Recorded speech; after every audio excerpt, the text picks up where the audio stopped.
아 이건 멋있으니까 아니 나도 이걸 보이려고 그랬지 일부러 아니죠.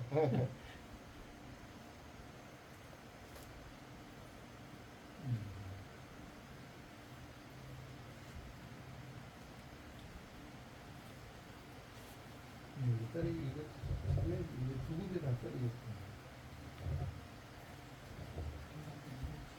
그게 멋입니다. 멋인데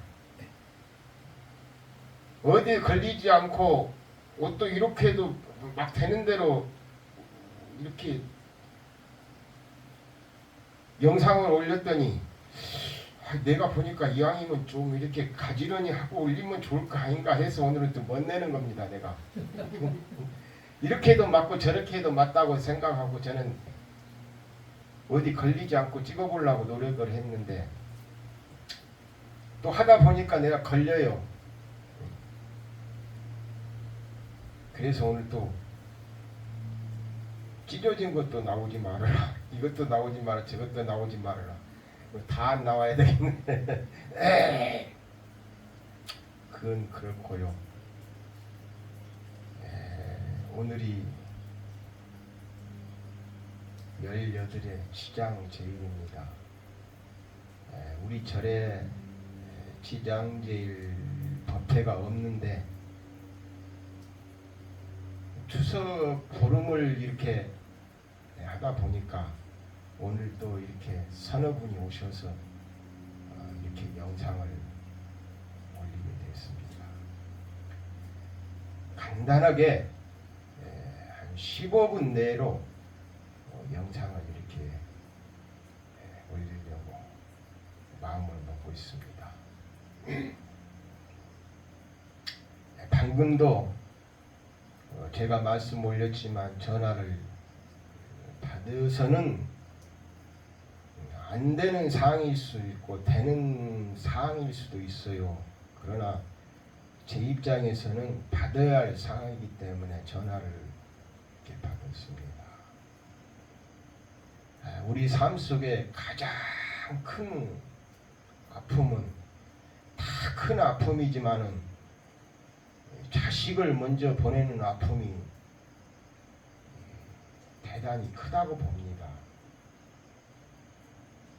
그 일을 안 당해 본 사람 입장에서는 별거이 아니겠지만은 그 아픔을 당해 본 사람 입장에서는 상상할 수 없는 일이에요. 완전히 거꾸로 가버리는 거예요. 거꾸로. 모든 세상은 옳게 가고 있는데 거꾸로 가버리는 세상이 되어버리거든.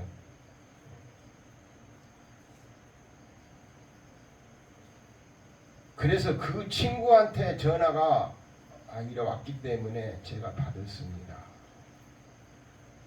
지금 제가 계획에 없던 제 정신적인 생각이 없던 말인데 갑자기 일어난 일이라서 제가 내 말씀 거기에 대해서 올리려고 합니다. 가수 김상진이라는 가수가 있습니다. 그 옛날 그 트로트 가수지요. 그 가수 중에 이정표 없는 거리라는 노래를 불렀어요. 이정표 없는 거리. 이정표 없는 거리 헤매도는 삼거리 길 이리 갈까 저리 갈까 차라리 돌아설까 세 갈래 길 삼거리에 비가 내린다.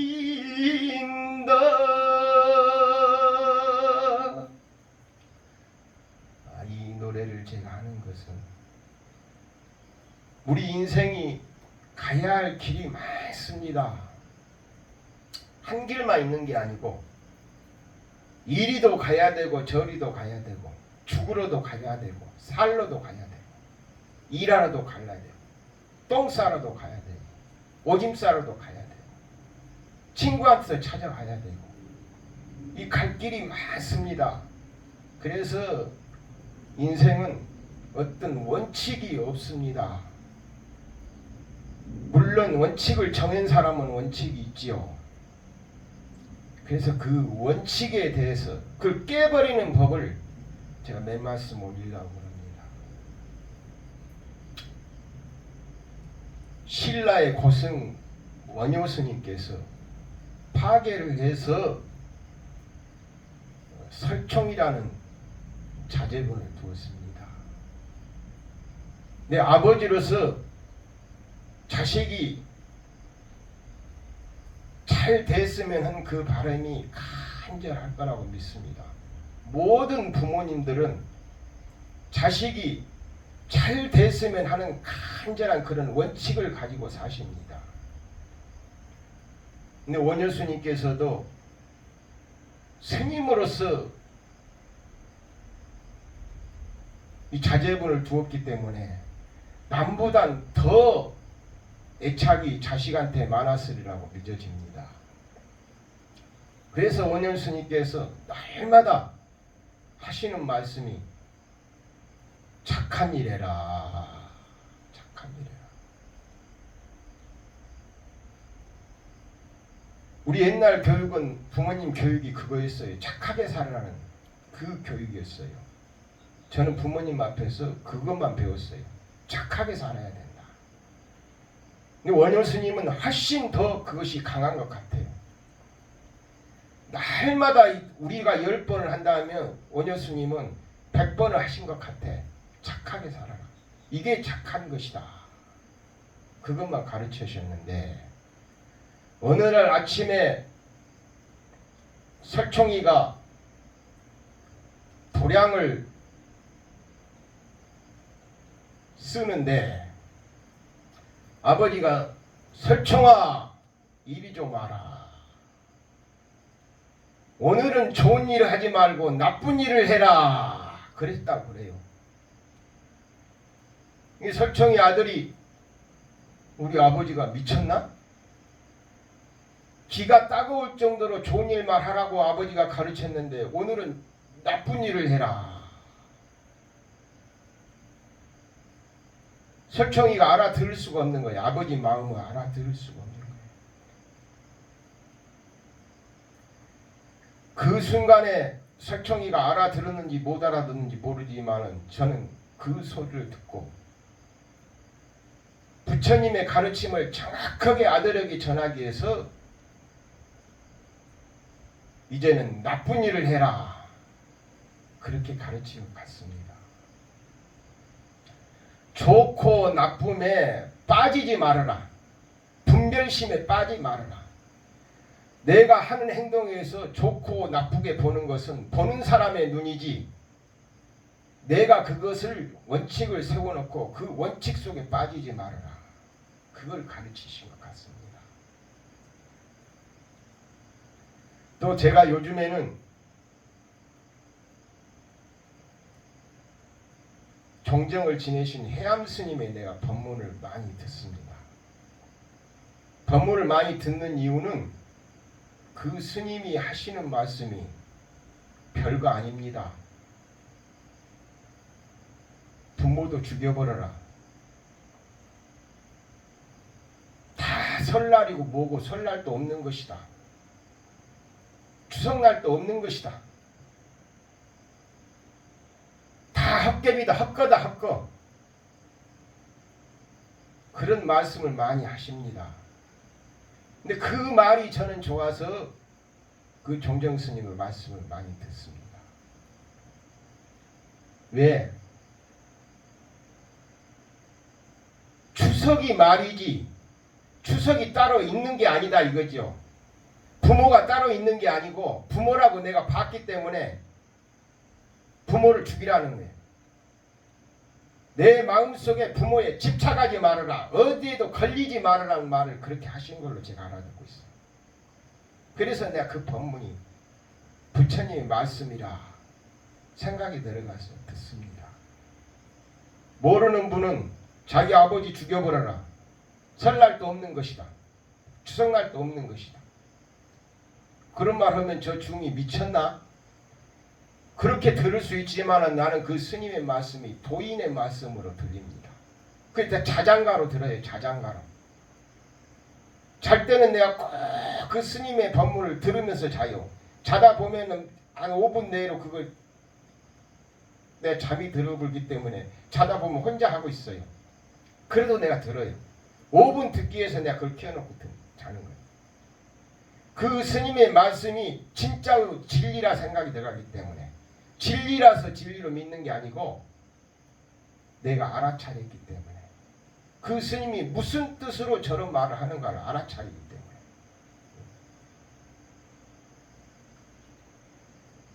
부처님이 하신 말씀은 어디에도 걸리지 말아라. 대자유인이 되라.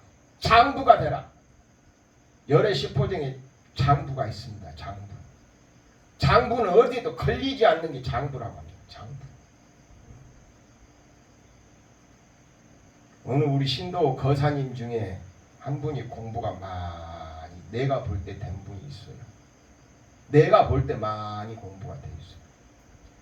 야, 그분 이름을 대면 다 알지만은 보사님들이 알면 안 될 것 같아서 또 본인이 또 싫어할까봐 내가 이름을 안 대요.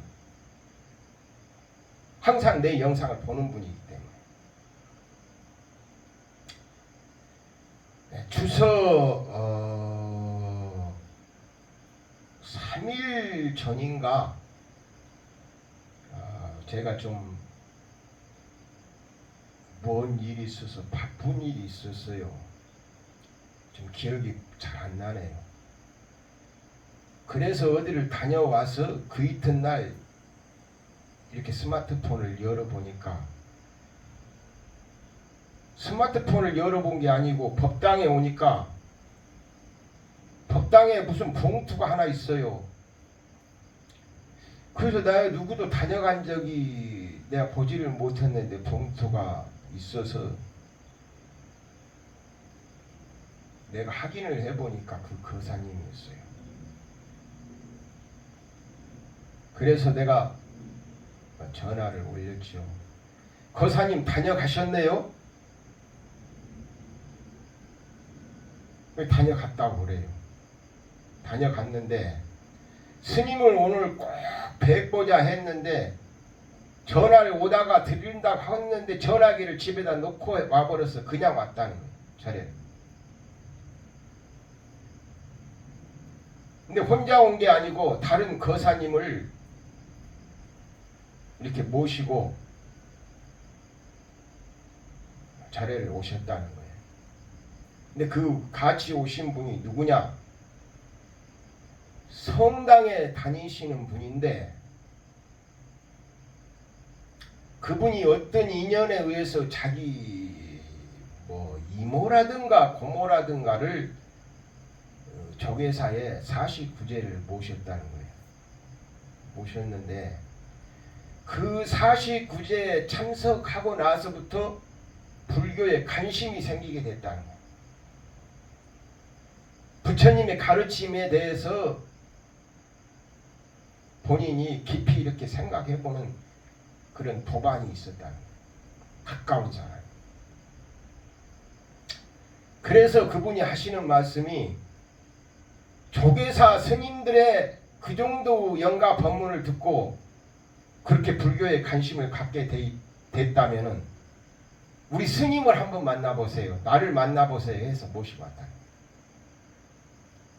그 정도의 불교 가르침을 알으셔가지고 뭔가를 느낌이 있었다면 우리 스님도 한번 만나보세요. 그래서 모시고 왔는데 저를 못 뵀다고 너무 서운하다고 그래요. 나도 서운하네요. 근데 그분을 그 거사님이 모시고 온 이유가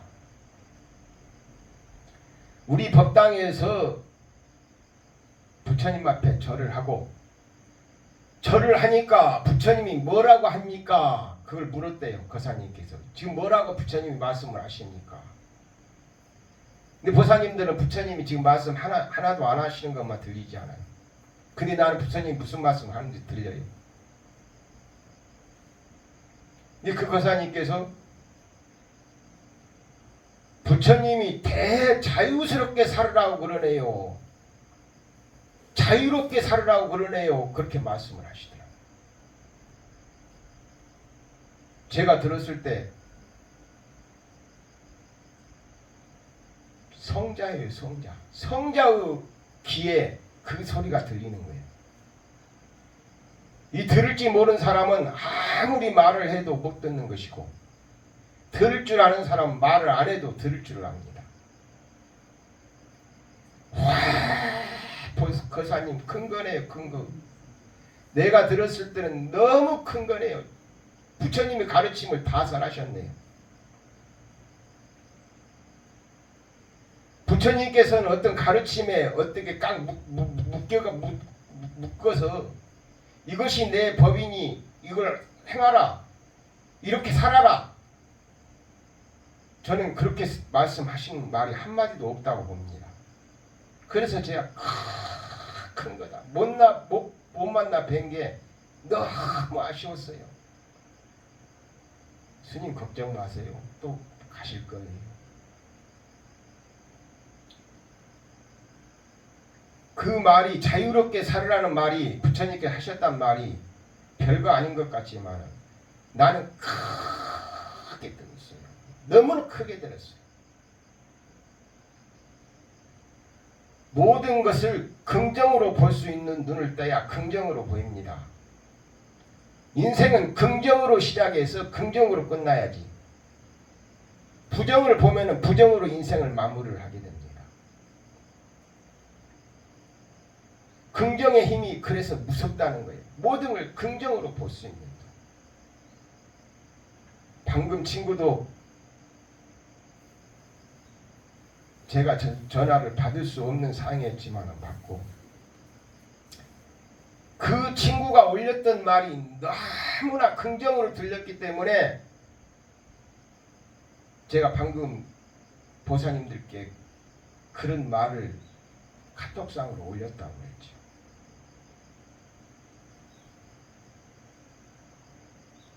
나무 공으로 돌릴 수 있는 그 마음, 너를 높여주면서 같이 갈 수 있는 그런 삶을 살으라는 게 부처님 말씀입니다. 누가 그 자리에 참석을 하니까 나도 참석을 할 거야, 그 말은 이 세상을 살아가는, 어떻게 보면은 요령이라고 볼 수도 있지만 가장 이 사회를 밝게 만들 수 있는 그런 힘이, 내공이 있는 사람이라고 제가 이렇게 보입니다. 방금 그 친구 눈물 흘리면서 전화를 제가 받을 때 알아차렸습니다. 뭘 알아차려? 내가 말을 하면 안 돼. 들어야 돼. 전화를 받을 때 내가 들어줘야 돼. 그게 알아차림입니다. 저 상대의 말을 들어줘야 돼. 그 사람이 아픔이 있었기 때문에 어떤 아픔을 말하기 위해서 내 말을 하는 것보다는 내가 들어줘야 돼. 저는 그걸 확실히 알고 들어주려고 몸부림쳤습니다. 예로 끝나려고. 예. 이 부처님을 가르치면 들어줄 줄 알아야 됩니다. 그 말에 어떤 뜻을 얘기하든 간에 들어줄 줄, 긍정으로 받아줄 수 있는 눈을 떠야 이 법문이 되는 것이고, 자기 살아가는데 큰 힘이 되지. 부정으로 보는 순간에 밖으로 나가야 됩니다. 들을 필요가 없습니다. 그거는 말하는 자에게도 불행이고 듣는 자에게도 보통 불행이 아닙니다. 오늘 간단하게 말씀을 이렇게 드리는데 보사님들께서 건강하시고